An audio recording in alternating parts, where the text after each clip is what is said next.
Hello students, आज हमारे पास physics के ऑब्जेक्टिव क्वेश्चंस हैं और उनको हम सॉल्व करेंगे क्योंकि ये सारे क्वेश्चंस जो है बोर्ड परीक्षा में भी आते हैं और जो कंपटीशन है उनमें भी आते हैं। तो पहला क्वेश्चन है हमारे पास, धन आवेशित वस्तु में ए न्यूट्रॉनों की अधिकता होती है या इलेक्ट्रॉनों की अधिकता होती है, इलेक्ट्रॉनों की कमी होती है या प्रोटॉनों की कमी होती है। अब धन आवेशित वस्तु है, जैसे कोई वस्तु है और इसमें दोनों होते हैं, धन और ऋण दोनों होते हैं। जब इसमें से इलेक्ट्रॉन चले जाते हैं, इसमें से इलेक्ट्रॉन निकल जाता है, तो इलेक्ट्रॉन की प्रकृति ऋण है। जितना इसमें से इलेक्ट्रॉन निकलेगा तो इसके अंदर जो धन आवेश है उसकी मात्रा बढ़ जाती है। तो इसमें इलेक्ट्रॉन निकल गए तो धनावेशित वस्तु का मतलब है इसमें इलेक्ट्रॉन की कमी हो जाएगी। तो इसका आंसर है सी। ठीक है, दूसरा क्वेश्चन है, दो समरूप धातु के गोले हैं, एक जैसे दो गोले हैं जो क्रमशः +q और -q आवेश दिए गए हैं। दोनों गोलों के द्रव्यमान बराबर हैं। पहला विकल्प, धनावेशित गोले का द्रव्यमान ऋणावेशित गोले के द्रव्यमान से कम होगा। तीसरा ऑप्शन है, ऋणावेशित गोले का द्रव्यमान धनावेशित गोले के द्रव्यमान से कम होगा या उपरोक्त में से कोई नहीं। अब देखिए, मान लीजिए हमारे पास दो समरूप ये एक जैसे गोले हैं, ठीक है, और ये दोनों ही इलेक्ट्रॉन इनमें उपस्थित होंगे और इलेक्ट्रॉन का जो द्रव्यमान होता है वो 9 × 10⁻³ किलोग्राम होता है। ठीक है, तो इसमें भी इलेक्ट्रॉन है, इसमें भी इलेक्ट्रॉन है। अब पहले गोले को हमने क्या +q आवेश दिया, +q आवेश देने का मतलब क्या है कि इसमें से इलेक्ट्रॉन कम हो गए और ये -q आवेश तो इस पे इलेक्ट्रॉन अधिक हो गए।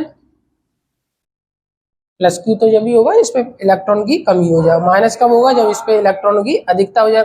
जब इस पे इलेक्ट्रॉन अधिक से अधिक आएंगे तो इलेक्ट्रॉन इस पर अधिक आने से इलेक्ट्रॉन का द्रव्यमान भी इसमें बढ़ेगा, थोड़ा सा इसमें बढ़ जाएगा और इसका द्रव्यमान कम हो जाएगा। इस प्रकार से धनावेशित गोले का द्रव्यमान है वो ऋणावेशित गोले से कम होगा। तो इसका जो विकल्प है वो बी सही है। ठीक है, अब हमारे पास तीसरा क्वेश्चन है, देखिए क्वेश्चन नंबर 3।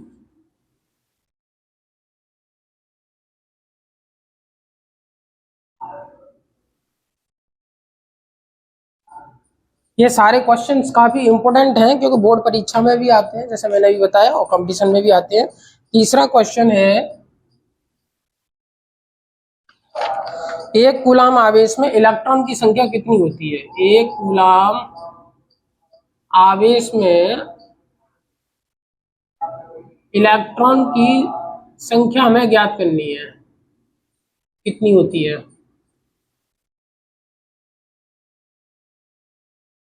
इलेक्ट्रॉन की संख्या हमें निकालनी है। तो यहाँ पर जो आवेश दिया, आप जानते हैं आवेश को Q से दिखाते हैं, तो एक कूलाम हो गया ये। इलेक्ट्रॉन की संख्या पूछी तो इसको n मान लेंगे, इलेक्ट्रॉन की संख्या। ठीक है, अब जैसा कि आप जानते हैं कोई भी चालक है, चालक पर जो आवेश होता है Q वो n × e के बराबर होता है, Q बराबर n। अब यहाँ पर हम n का मान निकाल सकते हैं, तो n = हो जाएगा Q/e।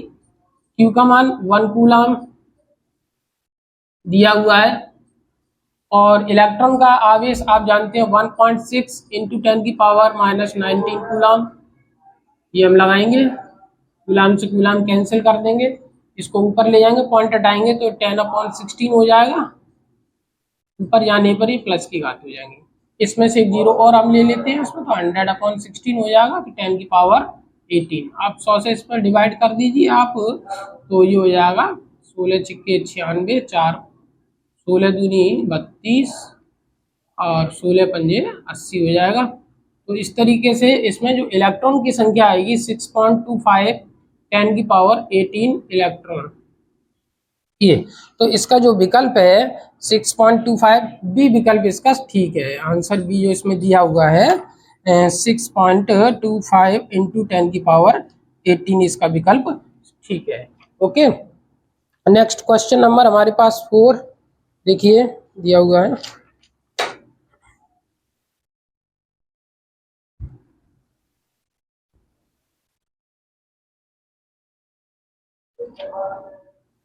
Question number 4।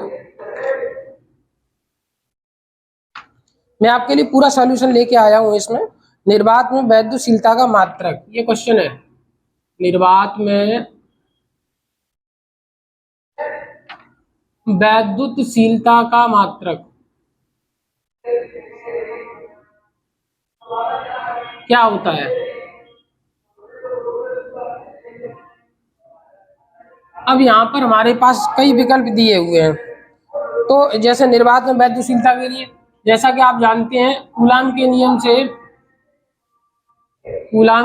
नियम से आपने पढ़ा है, दो आवेशों के बीच लगने वाला बल होता है ये Q1 into Q2 upon R square होता है। ठीक है, 1/4πε0 Q1 Q2 upon R square होता है।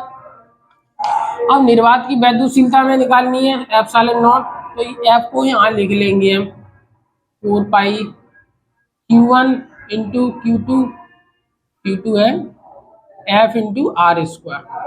अब ये तो कांस्टेंट है, हम इसको छोड़ देंगे। अब ε0 का हमें मात्रक निकालना है। ठीक है दोस्तों, ε0 का हमें मात्रक निकालना है।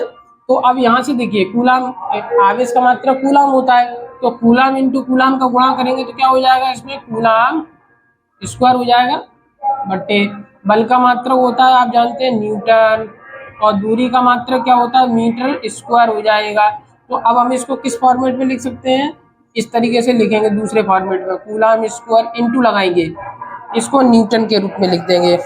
ऊपर जाएगा ये, तो न्यूटन पावर -1 और इंटू ये भी ऊपर जाएगा तो मीटर की पावर -2।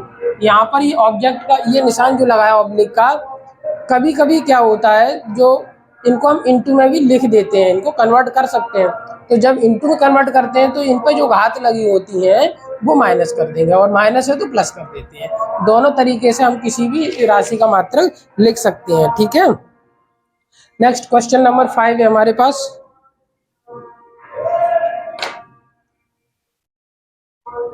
क्वेश्चन नंबर 5,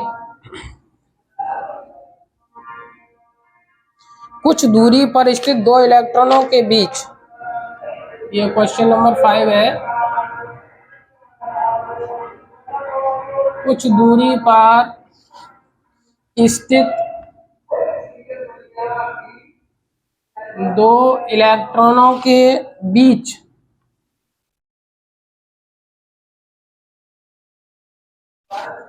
गुरुत्वीय तथा, ये थोड़ा लॉन्ग क्वेश्चन है, ये बड़ा क्वेश्चन माना जाता है क्योंकि इसमें दो प्रकार के बल पूछे गए हैं। स्थिर वैद्युत बल, स्थिर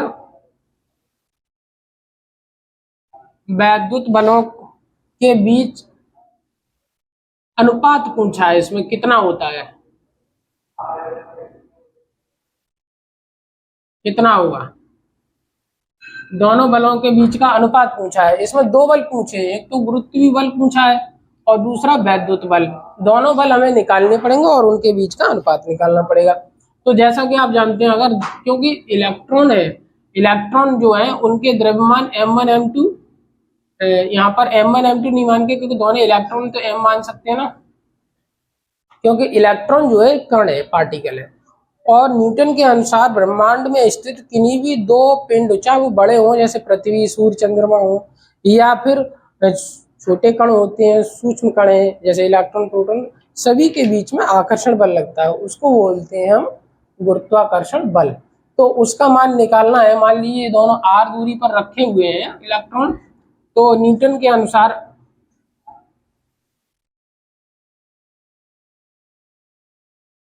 दो कणों के बीच, अब यहां पर कण हमारे इलेक्ट्रॉन है, ठीक है, लगने वाला वैद्युत बल, सॉरी गुरुत्वाकर्षण बल, गुरुत्वीय बल हम बोलेंगे इसको, गुरुत्वीय बल, इसको Fg से दिखा सकते हैं क्योंकि ये गुरुत्वीय बल ग्रेविटेशनल फोर्स है।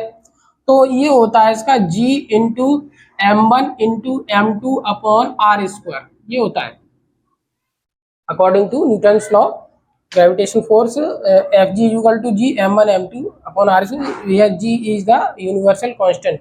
G को हम क्या मानते हैं, सार्वत्रिक नियतांक होता है। तो इसका मान, अब चूंकि इसका मान आप 6.67 लगा सकते हैं, 10 की पावर माइनस 11 होता है। और इलेक्ट्रॉन का जो द्रव्यमान है वो 9 इंटू 10 की पावर माइनस 31 किलोग्राम होता है। आर हमें दिया नहीं है तो हमने आर ऐसे ही रखना है, ठीक है।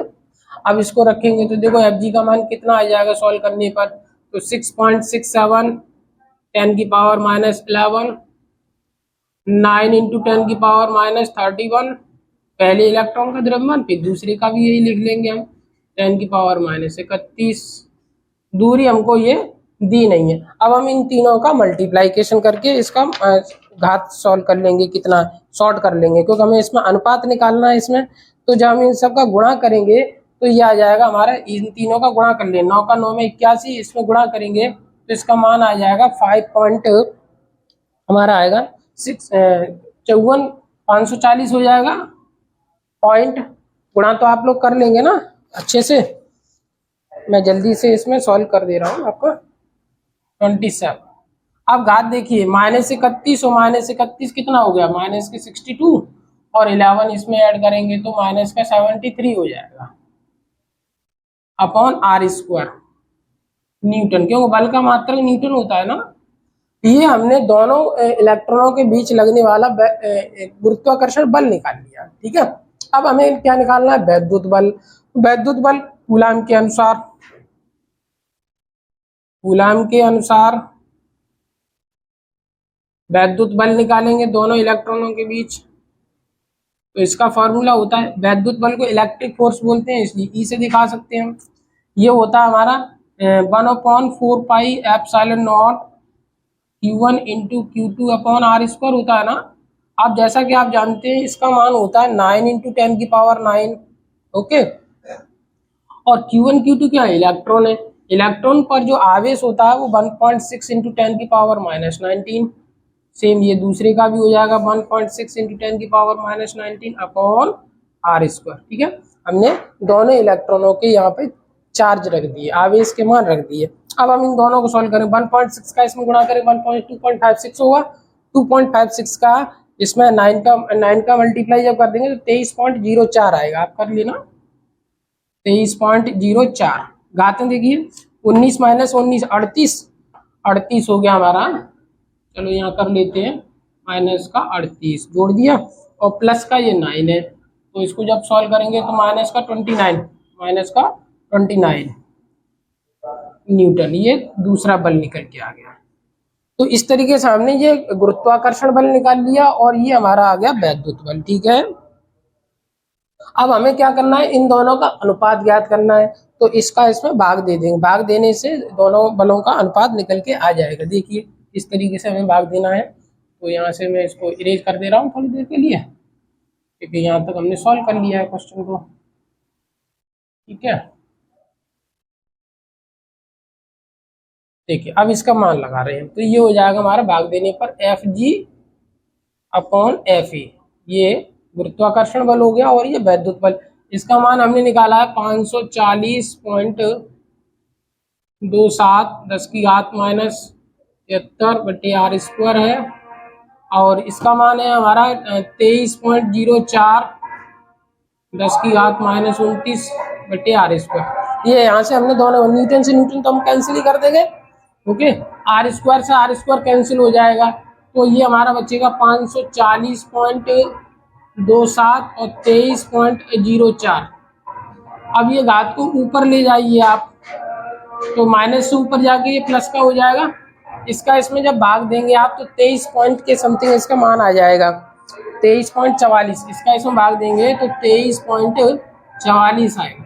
अब इसमें ये आप ऐड करिए, माइनस का 73 में 29 ऐड करेंगे, कितना बचेगा 4, और ये 44 आ जाएगा, 10 की पावर 44।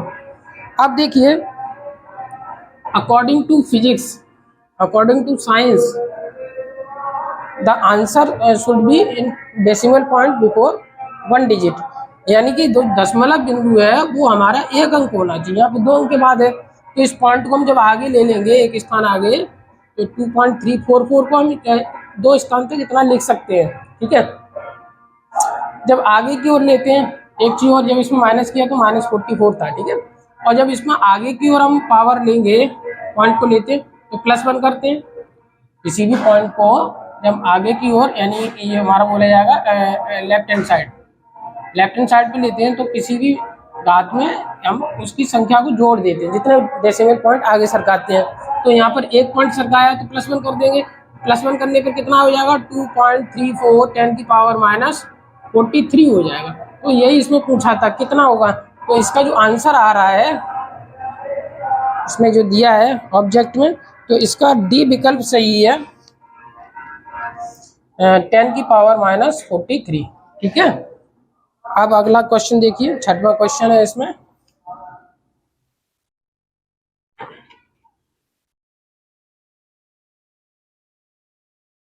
फिजिक्स एक ऐसा सब्जेक्ट है, कॉन्सेप्चुअल सब्जेक्ट है। आप उसको ज्यादा जल्दबाजी में करेंगे तो गलती होने के चांस रहते हैं। इसलिए क्वेश्चन को एक बार नहीं समझ में आया तो दोबारा पढ़ लेना चाहिए।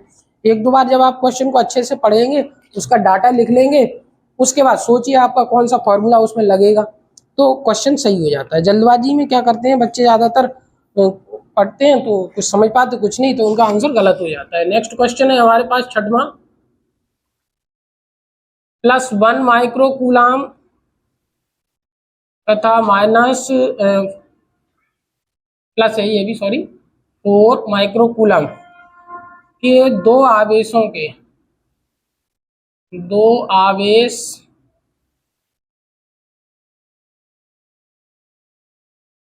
एक दूसरे से कुछ दूरी पर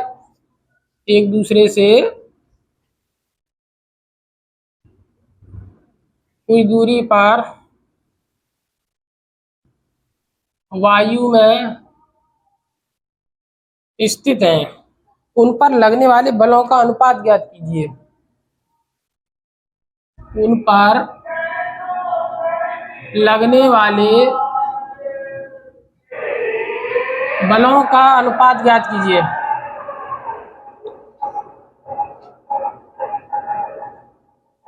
ये क्वेश्चन काफी बार बोर्ड परीक्षा में भी आता रहता है और कंपटीशन में भी देखने को मिलता है। अब देखिए, हम क्वेश्चन पे विचार करेंगे। इसमें दो आवेश हैं, एक प्लस का 1 माइक्रो कूलम और दूसरा +4 माइक्रो कूलम।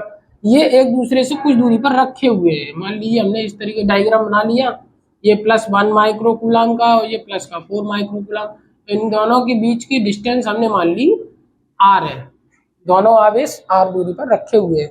अब हमें क्या निकालना है, प्रश्न के अनुसार उन पर लगने वाले बलों का अनुपात ज्ञात करना है। यानी इसके द्वारा इस पर बल लगेगा कूलाम के अनुसार। जब दो आवेश पास पास रखे होते हैं उनके बीच बल लगता है, तो 1 माइक्रो कूलम आवेश के कारण इस पर लगने वाला बल हम निकालेंगे।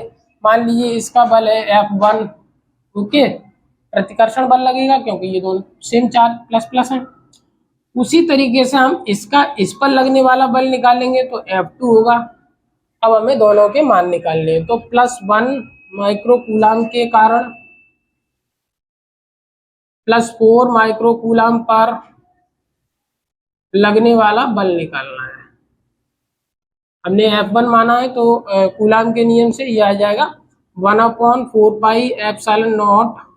दोनों आवेश आएंगे, फॉर्मूला होता है हमारा Q1 × Q2/r² होता है। ठीक है, तो ये हो जाएगा हमारा 1/4πε0, 1 माइक्रो कूलम है और ये 4 माइक्रो कूलम।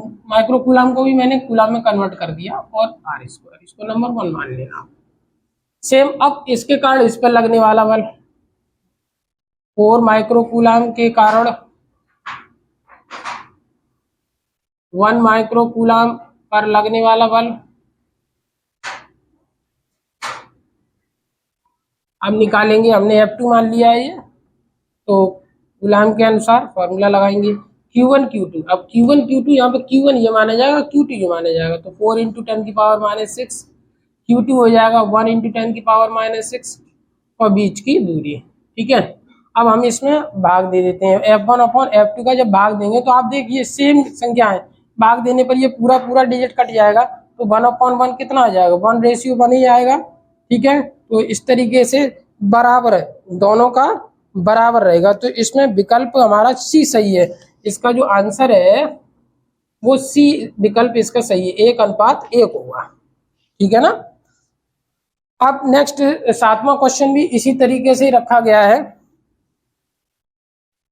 क्वेश्चन नंबर 7 है, सेम इसी तरीके से किया गया है 7वां क्वेश्चन भी। क्वेश्चन नंबर 7 इसमें दिया गया है, पहला 1 माइक्रोकूलम आवेश है, ये 1 माइक्रोकूलम आवेश है, और दूसरा इसमें प्लस का 5 माइक्रोकूलम आवेश है, और ये दोनों 10 सेंटीमीटर की दूरी पर रखे हुए हैं। अब कभी भी कोशिश ये करनी चाहिए, फिजिक्स का कोई भी क्वेश्चन हो पहले उसका डायग्राम बना लो, डायग्राम बनाने से उसकी सारी चीजें समझ में ज्यादा आ जाती हैं। अब हमें इसमें दोनों दिए हुए 1 माइक्रोकूलम और प्लस का 5 माइक्रोकूलम आवेश, दूरी भी दे दी है इसमें 10 सेंटीमीटर, अगर नहीं दी होती तो आर मान लेते। ठीक है। इसमें भी ये पूछा दोनों पर लगने वाला बल, तो सेम इसी तरीके से जब हम निकालेंगे तो यहाँ Q1 और Q2 बस थोड़े से चेंज हो जाएंगे, 1 माइक्रोकूलम आ जाएगा और ये हमारा 5 माइक्रोकूलम आ जाएगा। ओके, दूरी यहाँ 10 सेंटीमीटर है, तो हम इसको जब मीटर में चेंज करेंगे इसको, तो 10 इंटू 10⁻⁻² करेंगे तो 10⁻⁻1 मीटर बन जाएगा। ओके, तो 10⁻⁻1 का होल स्क्वायर। ऐसे इसके कारण इस पर, अभी हमने 1 के कारण इस पे लगने वाला बल F1 निकाल लिया, अब इसका निकालेंगे इधर तो F2 होगा, क्योंकि सेम चार्ज प्रतिकर्षण बल लगेगा, तो F2 का मान इसमें निकालेंगे तो यहाँ पर F1 का मान हो जाएगा 5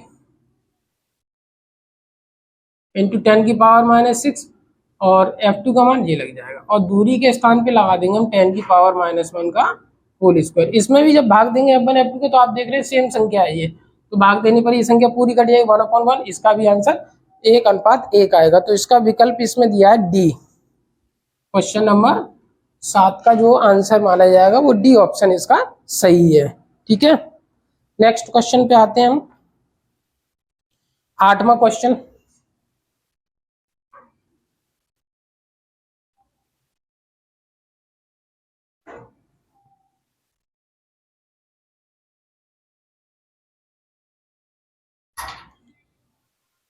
आठवां क्वेश्चन नेक्स्ट है, दो समान आवेश Q को जोड़ने वाली रेखा के मध्य बिंदु पर, दो समान आवेशों Q व Q को जोड़ने वाले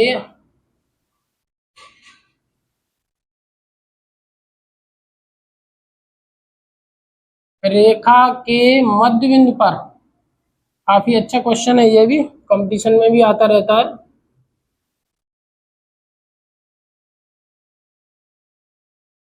एक आवेश Q डैश रख दिया जाता है, ये 3 आवेशों का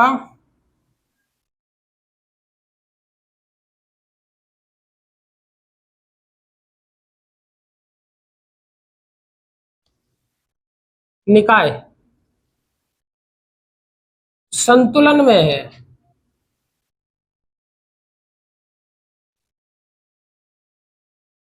तो Q डैश का हमें मान निकालना है, कितना होगा, Q डैश का मान कितना होगा ये हमें ज्ञात करना है, Q डैश का मान कितना होगा।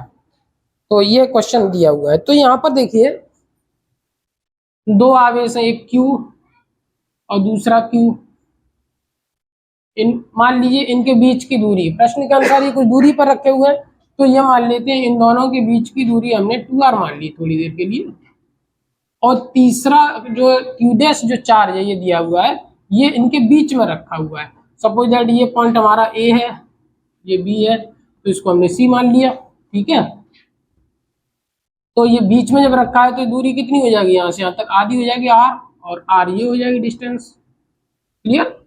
अब ये निकाल, इस पर जो हमने मध्य बिंदु पर जो चार्ज रखा हुआ है वो Q डैश रखा है। क्वेश्चन समझ में आया, यहाँ पर Q है, यहाँ पर Q है, और ये Q डैश बीच में रख दिया है, तो ये संतुलन में है पूरा निकाय, तो फिर Q डैश का मान कितना होगा। अब यहाँ पे देखिए Q आवेश के कारण पहले हम इस पे लगने वाला बल, इस पे भी बल लगेगा, बल तो इस पे भी लगेगा, दोनों पे लगेगा ना, तो सबसे पहले क्यू आवेश के कारण क्यू डैश पे लगने वाला बल निकालेंगे। क्यू आवेश के कारण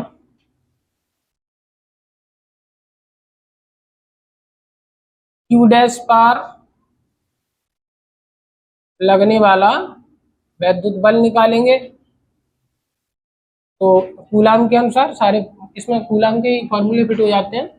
तो ये हमारा हो जाएगा 1/4 पाई एप्सिलॉन नॉट, दोनों आवेश रखेंगे Q into Q dash upon दूरी कितनी है इसमें R स्क्वायर नंबर 1 मान लेंगे इसमें, ठीक है। इस आवेश के कारण इस पर लगने वाला बल, अब इसके कारण इस पर लगने वाला बल निकालेंगे। उन्हें दोबारा से हम करेंगे इसको सॉल्व। Q आवेश के कारण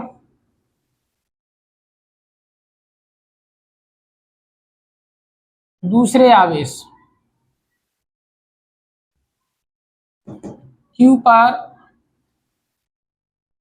लगने वाला बल निकालेंगे, वैद्युत बल। इसी तरीके से तो ये हमने एफ डैश मान लिया। तो 1/4 पाई एप्सिलॉन नॉट Q1 और Q2 ये दोनों काम करेंगे। तो Q इंटू क्यू, अच्छा दूरी अब इनके बीच की 2r है, तो यहाँ पर आप 2r का होल स्क्वायर लगाएंगे, ठीक है। तो ये एफ डैश का मान हो जाएगा 1/4 pi epsilon naught Q square, या ऐसे ही रख लीजिए, वो तो कैंसिल होना है बाद में। ये 4r स्क्वायर हो जाएगा। ये हमने बल निकाल लिए।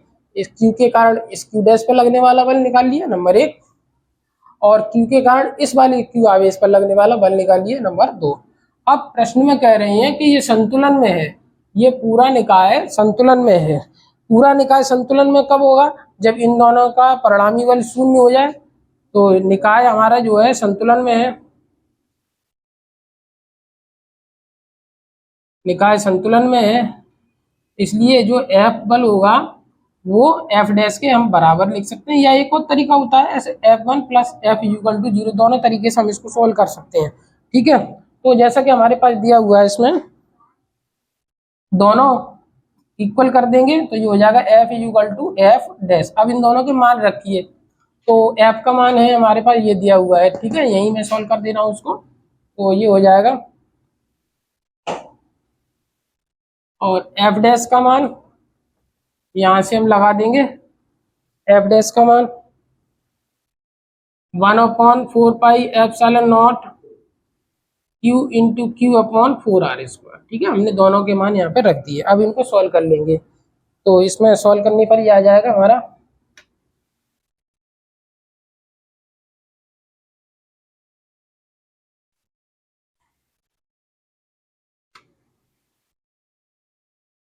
देखिए इससे ये कैंसिल हो जाएगा, इक्वल है। आर स्क्वायर कैंसिल कर दीजिए, क्यू भी कैंसिल हो जाएगा। तो यहाँ से सॉल्व करने पर जो क्यू डैश का मान आ रहा है वो हमारा Q अपॉन 4 आ रहा है, ठीक है। लेकिन अगर हम Q का मान, ये Q डैश का मान यहाँ पर Q अपॉन 4 ले लें थोड़ी देर के लिए, तो क्योंकि ये हमारा प्लस का है, ये भी प्लस है, तो प्लस प्लस होने के कारण क्या होगा, ये इस पर बल लगेगा इधर, और इसके कारण भी बल लगेगा, तो ये संतुलन में नहीं रह पाएगा। ये संतुलन में कब होगा? क्योंकि ये इसको रिपल्स करेगा बाहर की ओर, इस पर बल लगेगा। ऐसे ये इसको बल लगाएगा तो ये बाहर की ओर करेगा। तो इस तरीके से ये संतुलन में नहीं रह पाएगा। संतुलन में रहने का मतलब ये जब है जब इन दोनों के बीच आकर्षण बल लगे, तो इसका मतलब ये नेगेटिव होना चाहिए, तभी ये संतुलन में रहेगा। अतः संतुलन के लिए जो क्यू डैश का मान है वो नेगेटिव होना चाहिए। तो इसका जो राइट ऑप्शन होगा, सही विकल्प इसका है, अब देखिए आंसर इसमें दिया हुआ है, बी विकल्प इसका सही माना जाएगा, माइनस का Q अपॉन 4, ठीक है। क्वेश्चन समझ में आ गया। Next question number 9।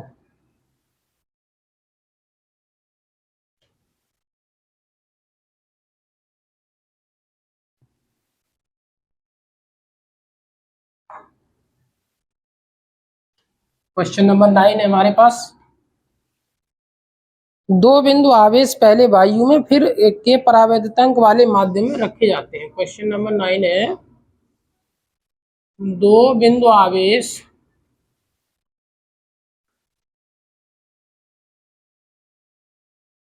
पहले वायु में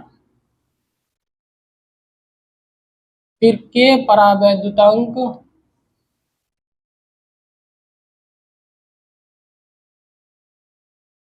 वाले माध्यम में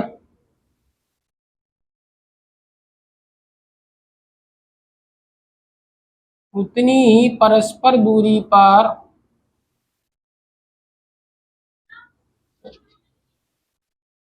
रखे जाते हैं।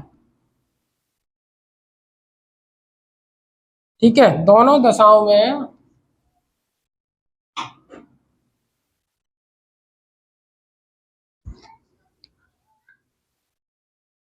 आवेशों के बीच लगने वाले बलों का अनुपात ज्ञात कीजिए। आवेशों के बीच लगने वाले बलों का अनुपात में ज्ञात करना है। ज्ञात कीजिए, ये क्वेश्चन है। कितना हो। अब जैसा कि आप जानते हैं, सबसे पहले दोनों आवेश वायु में रखे हैं, तो वायु में जब रखा होता है तो जो बल होता है F इक्वल टू 1/4πε0 होता है। ठीक है, और आवेश यहाँ रखेंगे हम Q1 इंटू Q2/r² हो जाएगा। फिर इसको K परावैद्युतांक वाले माध्यम में रख दिया आपने, तो जो परावैद्युतांक भरेंगे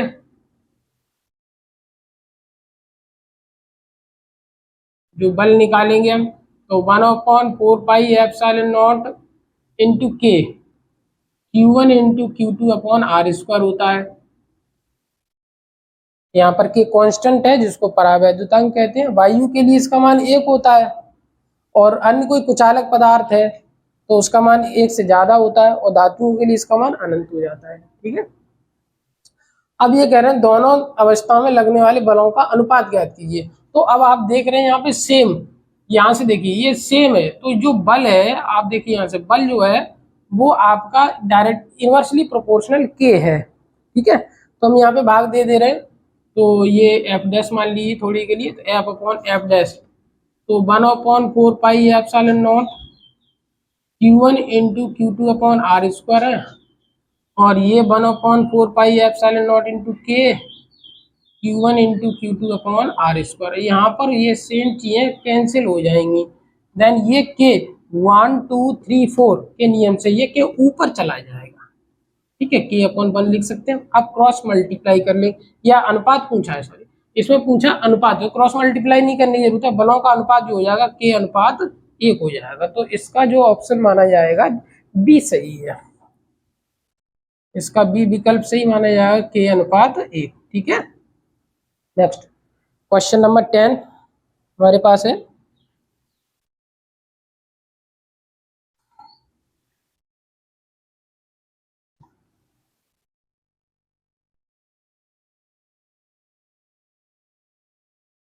क्वेश्चन नंबर 10 इसमें दिया हुआ है, किसी परावैद्युतांक माध्यम के हो सकता है। क्वेश्चन नंबर 10 है ये, किसी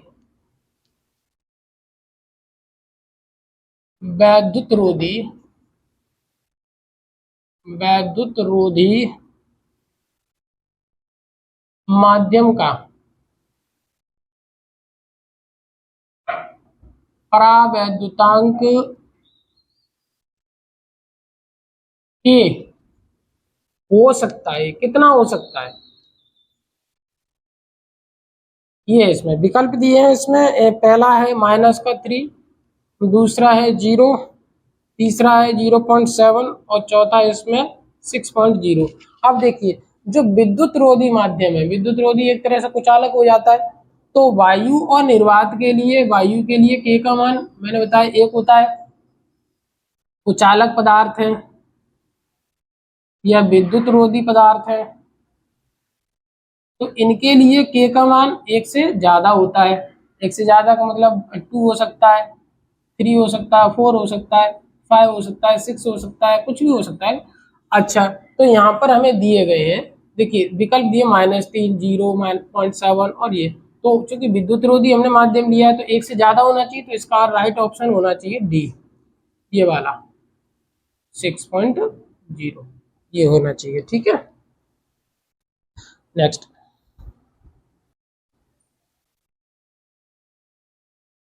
अब अगला क्वेश्चन है हमारे पास, क्वेश्चन नंबर 11। कुछ दूरी पर रखे दो बिंदु आवेशों को वायु के स्थान पर केरोसिन तेल में रख दें तो उन बिंदु आवेशों के बीच बल का मान क्या हो जाएगा, यही तो हमें निकालना है। ठीक है, अब यहाँ पर हमारे पास 4 विकल्प हैं, 4 विकल्प दिए हैं, घटेगा, वैद्युत बल का मान घटेगा या बढ़ेगा या समान होगा या शून्य हो जाएगा। तो कूलाम के नियम से अगर हम किस 2 आवेशों के बीच कोई माध्यम भर दें, इसमें मान लो परावर्तन के है, तो बल का जो मान होता है वो 1/4 पाई एप्सिलॉन नॉट इंटू के Q1 into Q2 upon R square होता है। ठीक है, ये सारी चीजें छोड़ दें, यहाँ से हम देखते हैं कि एफ जो है अगर हम सबको छोड़ देंगे तो 1/k, एफ प्रोपोर्शनल 1/k, यानी कि एफ जो है के व्युत्क्रम अनुपाती है। के का मान बढ़ेगा तो एफ का मान घटेगा और के का मान घटेगा तो। अब बात आती है कैरोसिन ऑयल की, हम बात करते हैं। कैरोसिन ऑयल एक तरह से कुचालक का काम करता है। कुचालकों के लिए जो के का मान होता है वो 1 से ज्यादा होता है, 1 से ज्यादा होता है, ग्रेटर देन 1। जब ये संख्या 1 से ज्यादा होगी तो इसका मान कम हो जाएगा, ये बढ़ेगा तो ये घटेगा। तो जब हम कैरोसिन ऑयल भर देंगे तो फिर इसमें बल का मान घट जाएगा। तो इसका जो राइट ऑप्शन होना चाहिए वो ए है कि बल का मान घटेगा। ठीक है, दूसरा वैद्युत क्षेत्र की तीव्रता का मात्रक। अब इसमें जो विकल्प दिए गए हैं तो इसमें से देखिए, पहला आप जानते हैं वैद्युत क्षेत्र की तीव्रता का जो फॉर्मूला है एफ बराबर होता है Q upon E equal to F upon Q होता है। अब बल का मात्रक क्या हो जाएगा, न्यूटन। बल का मात्रक न्यूटन होता है, आवेश का मात्रक कूलाम।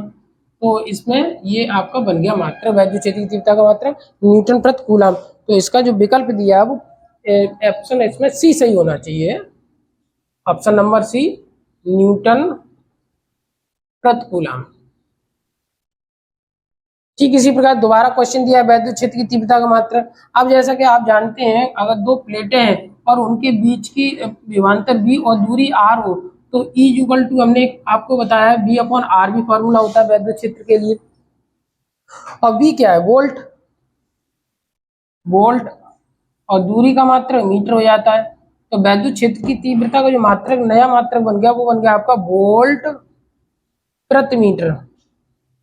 तो यहां से इसका जो विकल्प आ रहा है आपका वो विकल्प आपका ए सही है, इसमें वोल्ट प्रति मीटर, इसका ए विकल्प सही है। ठीक है, नेक्स्ट क्वेश्चन है 14, वैद्युत क्षेत्र का मात्रक नहीं होता। तो इसमें विकल्प दिए, पहला इसमें दिया है न्यूटन प्रति कूलाम। देखिए ये दिया है आपका न्यूटन और प्रति कूलाम, तो ये तो होता है, अभी हमने ये बताया न्यूटन प्रति कूलाम, तो ये तो हमारा सही है विकल्प, राइट, ये तो सही है इसमें।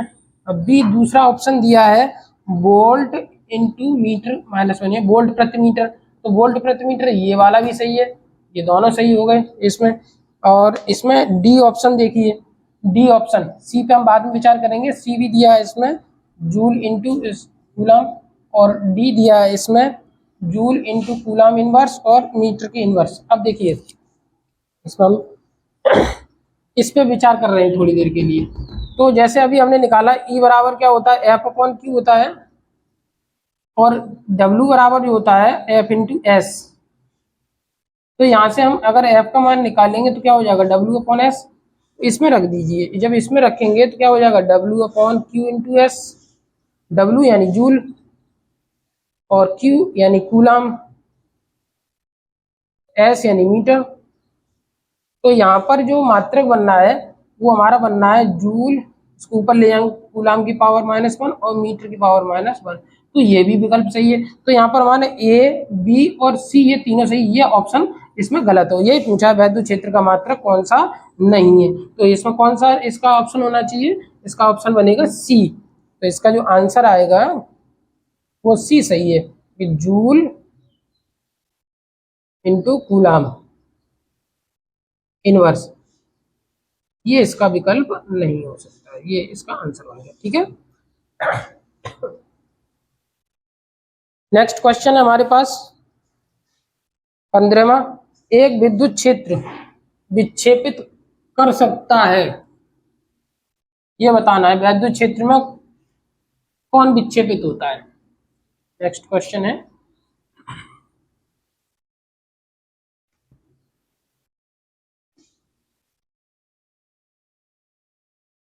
विद्युत क्षेत्र, क्वेश्चन नंबर 15, एक वैद्युत क्षेत्र विक्षेपित कर सकता है, विक्षेपित कर सकता है। किसको कर सकता है ये पूछा है इसमें। विकल्प है एक्स किरणों को, दूसरा विकल्प है न्यूट्रॉनों को, तीसरा विकल्प है इसमें अल्फा कणों को, और चौथा ऑप्शन है इसमें गामा किरणों को। किसको विक्षेपित कर सकता है वैद्युत क्षेत्र। अब देखिए यहाँ पर हम विचार करेंगे एक्स किरण, न्यूट्रॉन और गामा किरण। जैसे मान लीजिए ये हमने दो प्लेटें बनाई है, प्लस प्लेट और ये माइनस प्लेट। अगर यहाँ पर एक्स किरणें लेते हैं तो एक्स किरणें सीधी हमारी निकल जाती हैं, दाएं बाएं किसी से विक्षेपित नहीं होती। तो न्यूट्रॉन, क्योंकि न्यूट्रॉन पर आवेश 0 होता है, तो ये भी बिना प्रभावित किए नीचे निकल जाएगा, सीधा निकल जाएगा। एक्स किरण, गामा किरण, ये गामा किरणें भी आवेश रहे तो ये भी सीधी, सिर्फ और सिर्फ हमारी अल्फा कण है जो कि विक्षेपित हो जाते हैं। तो इसका जो ऑप्शन है वो सी सही है। अल्फा कणों को, अल्फा कणों को विक्षेपित कर सकता है। इस पर कोई आवेश नहीं है, इस पर कोई आवेश नहीं है, ये तीनों आवेश रहते हैं, इन पर कोई प्रभाव नहीं पड़ेगा, लेकिन इसको प्रभावित करेगा। ठीक है, तो इसका विकल्प सही है सी। Next question number 16। एक प्रोटॉन और एक इलेक्ट्रॉन एक समान वैद्युत क्षेत्र में स्थित है। Question number 16।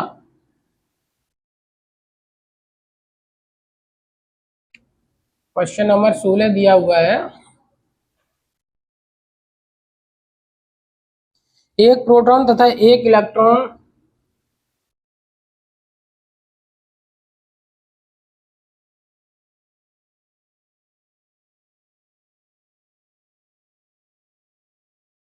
एक समान वैद्युत क्षेत्र में स्थित है।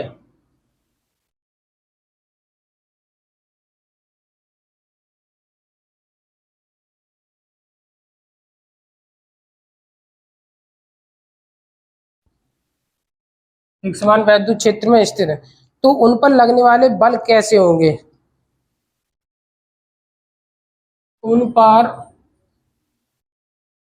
लगने वाले बल, अब देखिए प्रोटॉन और इलेक्ट्रॉन, प्रोटॉन पर भी सेम चार्ज होता है आपका 1.6 इंटू 10⁻⁻19 कूलम, और इलेक्ट्रॉन पर सेम चार्ज माइनस का हो जाता है 1.6 10⁻⁻19 कूलम। अगर हम बल निकालेंगे किसी के, मान लीजिए प्रोटॉन के कारण जो बल लग रहा है वो इस दिशा में लगेगा, और इलेक्ट्रॉन के कारण जो बल लगेगा वो इस दिशा में लगेगा, लेकिन बल के जो मान होंगे वो दोनों बराबर होंगे, क्योंकि दोनों पर आवेश समान है। F बराबर क्या होता है, Q इंटू ई होता है, Q इंटू ई ये लगा सकते हैं। तो यहाँ पर सॉरी Q इंटू ई होता है ये, तो दोनों पर आवेश समान है, प्रोटॉन पर और इलेक्ट्रॉन पर आवेश समान है, इसलिए बल तो बराबर होंगे लेकिन दिशा अपोजिट हो जाएगी। तो इसमें जो विकल्प पूछा गया है तो वो विकल्प इसका बी सही है। इसका ऑप्शन जो होना चाहिए वो बी विकल्प इसका सही होना चाहिए कि बलों के परिमाण बराबर होंगे, बलों के परिमाण बराबर होंगे, ये इसका विकल्प ठीक है। नेक्स्ट क्वेश्चन है अगला, क्वेश्चन नंबर 17।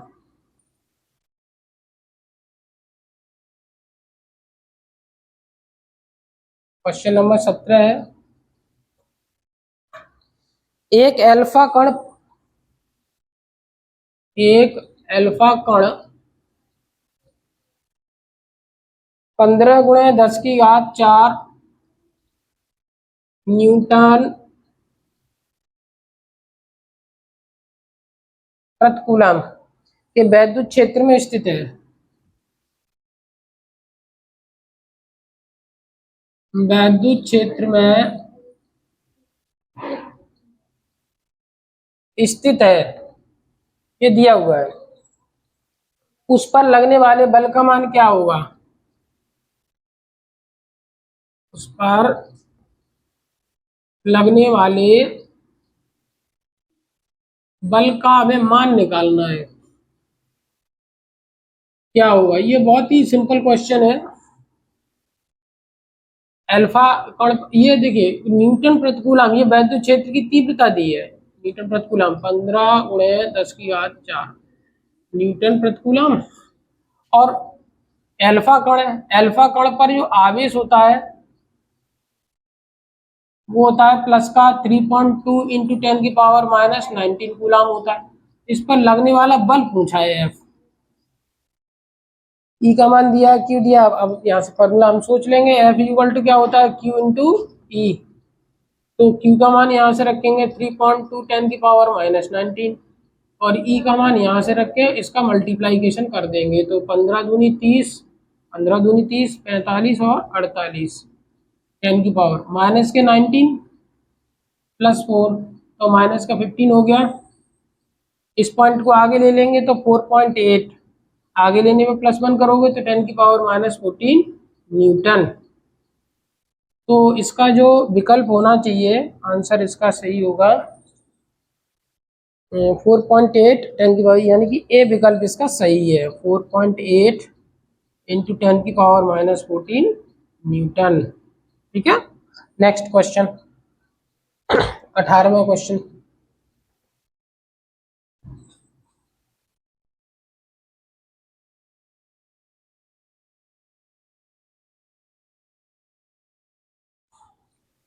क्वेश्चन नंबर 18, उस वैद्युत क्षेत्र की तीव्रता ज्ञात कीजिए जो 10⁻⁻4 सेंटीमीटर त्रिज्या वाली जल की बूंद को वायु में स्थिर लटका सके। यहाँ पर एक जल की बूंद है और वायु में स्थिर लटकी है, ये जल की बूंद है, जल की बूंद है, स्थिर लटकी हुई है। जैसा कि आप जानते हैं, देखिए कोई भी जल की बूंद है तो उसका भार तो नीचे ही काम करेगा ना एम जी, लेकिन ये वायु में अगर हमने जल की बूंदें ऐसे छोड़ देंगे तो वो तो नीचे गिर जाएगी ना, लेकिन ये नीचे नहीं गिर रही है, ये संतुलन में हवा में लटकी हुई है, तो इसका भार तो नीचे काम कर रहा है। अब निश्चित रूप से इसमें नीचे से ऊपर कोई बल लग रहा है जो इसको हवा में रोके हुए, तो ऊपर जो बल लगेगा वो वैद्युत बल लगेगा इसका, F बराबर Q इंटू ई, ये वैद्युत बल इसको बैलेंस कर देगा। तो संतुलन की अवस्था में, संतुलन की अवस्था में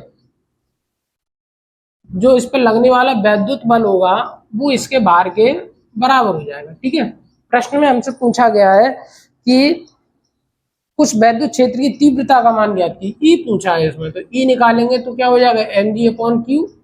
अब यहाँ पर m इसमें दिया नहीं है, m तो दिया नहीं है, इसमें त्रिज्या इसकी दी है, त्रिज्या इसकी दी है 10⁻⁻4 सेंटीमीटर, 4 सेंटीमीटर, इसको मीटर में चेंज करेंगे तो 10⁻⁻6 मीटर हो जाएगा। और g का मान यहाँ पर हमें 10 मीटर/सेकंड स्क्वायर लगाना है, ये दोनों मान लगाने हैं। अब यहाँ पर द्रव्यमान कैसे निकालेंगे, आप जानते हैं घनत्व बराबर होता है द्रव्यमान बट्टे आयतन, तो यहाँ से हम द्रव्यमान निकालेंगे तो v इंटू डी। अब v क्या है, इसका आयतन, बूंद गोलाकार होती है, बूंद जो है वो गोलाकार होती है, तो गोले का आयतन कितना होता है 4/3, सॉरी यहाँ से, तो यहाँ से m का मान निकालेंगे तो गोले के लिए 4/3 pi R Q into D लगा देंगे। ओके, तो ये हमारी फॉर्मूला ये कन्वर्ट होकर हो जाएगा 4/3 pi R Q into D into G upon Q. अब शुद्ध जल, जल के लिए जो जल का घनत्व होता है, जल का घनत्व डी होता है 1 × 10⁻³ किलोग्राम पर घन मीटर, ये होता है। तो यहाँ पर सब मान रखेंगे, 4 पाई का मान रखेंगे 3.14, आर का मान यहाँ से ये लगा देंगे 10⁻⁻6 और डी का मान यहाँ से रखेंगे 10⁻3, जी का मान 10 लगा देंगे अपॉन 3, ये नीचे आ जाएगा। क्यू का मान इसमें दिया है, कितना दिया है, इलेक्ट्रॉन, एक इलेक्ट्रॉन के आवेश के बराबर है, जो इस पर आवेश दिया है वो एक इलेक्ट्रॉन के बराबर है, तो एक इलेक्ट्रॉन का आवेश लगाएंगे तो 1.6 × 10⁻⁻19 हो जाएगा। अब हम इसको सॉल्व कर लेंगे, सॉल्व करके इसका आंसर आ सकता है। तो देखिए कोई संख्या अगर इसमें कट रही है तो काट दिए, नहीं कटेगी ना, तो इसका इसमें मल्टीप्लाई कर लेंगे तो ये हो जाएगा 12.56। इसकी एक घात मान लीजिए 3 और एक 4, इसमें से कम कर दो तो 10 की पावर कितना हो गया, -2 हो गया। यहाँ पर एक और चीज, इसमें घात हमारी 3 है, तो 10 की पावर जो हम यहाँ पे लगा रहे हैं यार, इसके घात यहाँ 3 कर लीजिए, तो ये हो गया 6 18, 18 ये हो गया और ये 4 ये हो गया, तो यहाँ पे बचेंगे माइनस के 14। ठीक है, इसका मल्टीप्लाई करेंगे 4.8 10 की पावर माइनस 19 हो जाएगा। ये 19 ऊपर चला जाएगा, इसका पॉइंट हटाएंगे तो ये बन जाएगा 125.6 बट्टे 48 हो जाएगा। ऊपर ले जाने पर ये प्लस का 19 हो तो 10 की पावर 5। अब 48 का इसमें भाग दे देंगे, तो 48 का जब इसमें भाग दे देंगे तो इसका मान आ जाएगा 2.65 आएगा हमारा, 2.65। जब इसका 48 का इसमें भाग देंगे 125.6 में तो ये आएगा 2.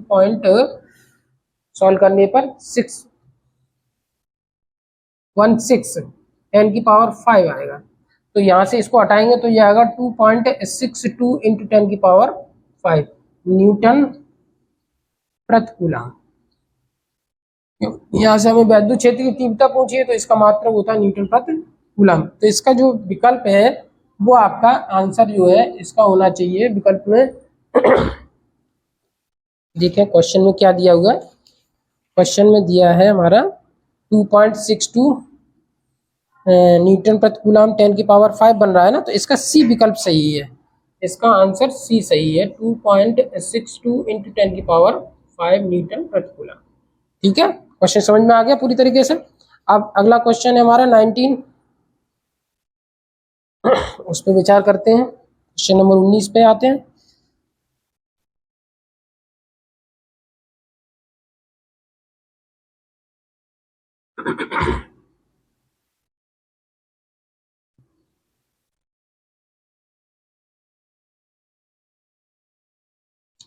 क्वेश्चन नंबर 19, दूरी r पर स्थित दो बिंदु आवेश प्लस q तथा माइनस q के बीच बल F है। दूरी r पर स्थित दो आवेश प्लस q तथा माइनस q के बीच बल F, वेक्टर F वेक्टर के रूप में दिया है। यदि एक आवेश स्थिर हो, यदि एक आवेश स्थिर हो और दूसरा उसके चारों ओर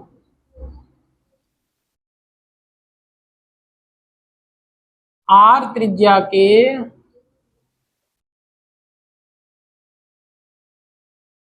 एक वृत्त में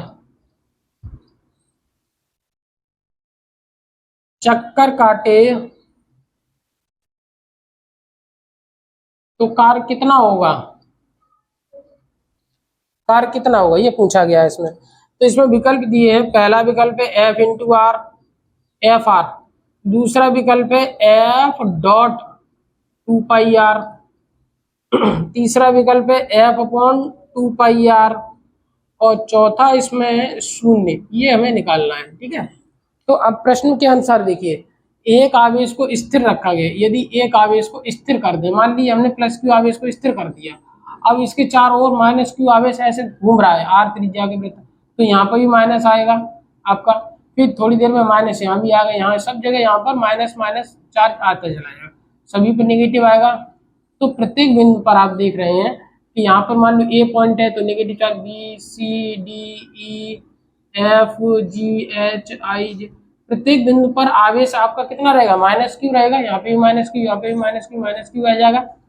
प्रत्येक बिंदु पर आवेश समान आएगा, और जब प्रत्येक बिंदु पर आवेश समान हो तो इसको क्या बोलते हैं, समविभव पृष्ठ, समविभव पृष्ठ बोलते हैं, समविभव पृष्ठ बन जाएगा। और जब विभव इसका समान हो जाएगा, क्योंकि यहाँ से बी का मान क्या होता है 1/4 pi epsilon naught Q upon R होता है। अब दूरी इसमें तो बदलेगी नहीं, आर यहाँ पे ले, यहाँ पे ले, कहीं भी ले लें, आर का मान नहीं बदलेगा, आवेश नेगेटिव ही रहेगा, तो यहाँ प्रत्येक बिंदु पर विभव समान आएगा, विभव समान होने की वजह से समविभव पृष्ठ बन गया। अब समविभव पृष्ठ बन गया तो यहाँ पर दो बिंदुओं के बीच जो पोटेंशियल डिफरेंस होगा वो 0 होगा। अब प्रश्न में कह रहे हैं कि अगर ये चक्कर काटे तो कितना कार्य होगा, कार्य पूछा है, कार्य के लिए फॉर्मूला होता है W बराबर Q इंटू डेल्टा V, तो डेल्टा V का मान 0 रखने पर ये कार्य का मान 0 हो जाएगा। तो समविभव पृष्ठ बन गया। ये समविभव पृष्ठ के प्रत्येक बिंदु पर विभव समान होता है, इसलिए किया गया कार्य शून्य होता है। तो इसका डी ऑप्शन सही है। आंसर में इसमें डी लिखेंगे, इसका विकल्प डी सही है। Next question, question number 20। Question number 20। अब देखिए हमारे पास अगला क्वेश्चन है, क्वेश्चन नंबर 20। वैद्युत क्षेत्र वेक्टर ई में द्विध्रुव आघूर्ण P वाले वैद्युत ध्रुव पर लगने वाले बल आघूर्ण का मान क्या होगा।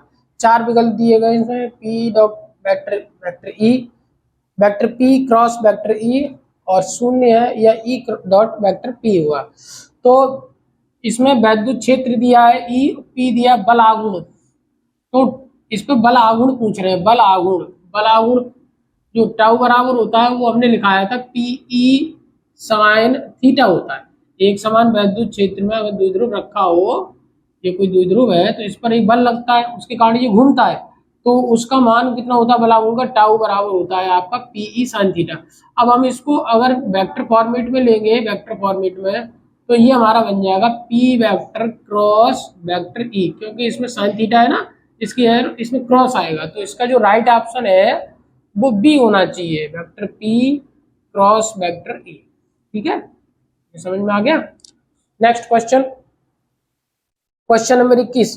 वैद्युत द्विध्रुव का आघूर्ण एक वेक्टर होता है जिसकी दिशा क्या होगी। द्विध्रुव आघूर्ण की दिशा, जैसे मान लिया हमने ये कोई द्विध्रुव ले लिया और इस पर माइनस क्यू आवेश और इस पर प्लस क्यू आवेश है, ये कोई द्विध्रुव है और इसकी लंबाई 2l होती है। ठीक है, तो प्रश्न पूछ रहे वैद्युत द्विध्रुव आघूर्ण एक वेक्टर होता है तो इसकी दिशा क्या होती है। तो P बराबर होता है Q इंटू 2l। इसकी जो दिशा होती है, सदिश है, तो इसकी दिशा माइनस क्यू से प्लस क्यू की ओर होती है। इससे होती है माइनस क्यू से प्लस क्यू। तो इसका जो आंसर होगा विकल्प में, इसमें जो विकल्प दिया हुआ है क्वेश्चन नंबर 21 है, तो माइनस से यानी कि ऋण आवेश से धनावेश की ओर, यानी डी ऑप्शन इसका सही है, ऋण आवेश से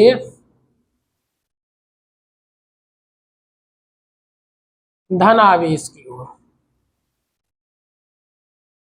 ये इसका विकल्प होना चाहिए सही। ठीक है, नेक्स्ट क्वेश्चन है 22वां हमारे पास। निम्नलिखित में से कौन सी राशि व्युत्क्रम वर्ग का पालन नहीं करती। व्युत्क्रम वर्ग का पालन, एक बिंदु आवेश के कारण वैद्युत क्षेत्र, बिंदु आवेश के कारण वैद्युत क्षेत्र की तीव्रता, जो हमारा फॉर्मूला होता है E बराबर 1/4 pi epsilon naught Q upon R square होता है। तो यहाँ पर देखिए व्युत्क्रम वर्ग का नियम, ये व्युत्क्रम वर्ग तो हो रहा है, इसका तो ये पालन कर रहा है, तो इसका मतलब ये ऑप्शन तो हमारा ठीक है। अब नेक्स्ट दूसरा करें, एक वैद्युत द्विध्रुव के कारण दूरस्थ बिंदु पर वैद्युत क्षेत्र की तीव्रता, वैद्युत द्विध्रुव के कारण, किसके कारण, वैद्युत द्विध्रुव के कारण, वैद्युत द्विध्रुव के कारण जो तीव्रता होती है E, वो हमारी होती है, अच्छी स्थिति में निकालेंगे इसमें, वैद्युत द्विध्रुव के कारण दूरस्थ बिंदु पर वैद्युत तीव्रता, तो ये आपकी होती है P बराबर 2P अपॉन RQ, ये हो जाती है। और तीसरा है वैद्युत द्विध्रुव के कारण अच्छी स्थिति में वैद्युत विभव, वैद्युत विभव अगर हम निकालते हैं तो 1/4 pi epsilon not P upon R square होता है, तो ये भी पालन कर रहा है आपका, यानी कि ये वाला भी ठीक है। एक आवेशित गोले के कारण, गोले के बाहर वैद्युत क्षेत्र, आवेशित गोला इस तरीके से होता है, अब इसके बाहर किसी बिंदु पर तीव्रता निकालते हैं तो उसका मान भी यही होता है, E equal to 1/4 pi epsilon naught Q upon R square. तो ये भी व्युत्क्रम नियम का पालन कर रहा है। तो ये तीनों इसमें व्युत्क्रम नियम का पालन कर रहे हैं, लेकिन ये बी ऑप्शन नहीं कर रहा, क्योंकि बी ऑप्शन में आप देख रहे हैं घात 3 आती है। कितनी घात आ रही है इसमें, ये 2P अपॉन RQ। तो इसका विकल्प जो है ये होना चाहिए, तो इसमें आंसर में हम लिखेंगे, इसका आंसर इसका जो होगा वो बी सही है। ठीक है, next question number 24। Question number 24,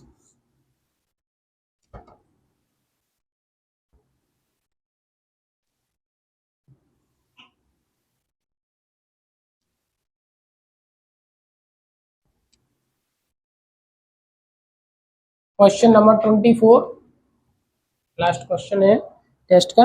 किसी वैद्युत द्विध्रुव के वैद्युत क्षेत्र की तीव्रता, किसी वैद्युत द्विध्रुव के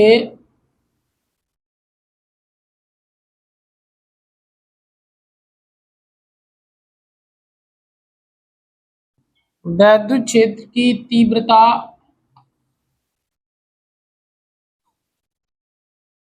सुदूर बिंदुओं पर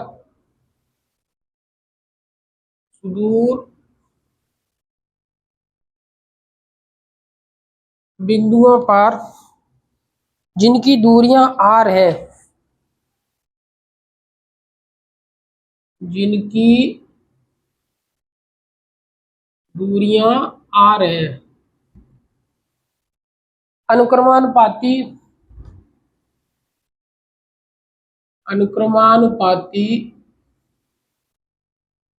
होती है। अब किसके अनुक्रमानुपाती होती है ये हमें ज्ञात करना है। ठीक है, वैद्युत द्विध्रुव के कारण वैद्युत क्षेत्र की तीव्रता निकालनी है। वैद्युत क्षेत्र की तीव्रता, तो वैद्युत द्विध्रुव के कारण जो वैद्युत क्षेत्र की तीव्रता होती है 1/4πε0 अच्छी स्थिति में, ये अच्छी स्थिति में है, और निरक्षी स्थिति में निकालेंगे तो 1/4πε0 P/R हो जाता है, ये निरक्षी स्थिति में।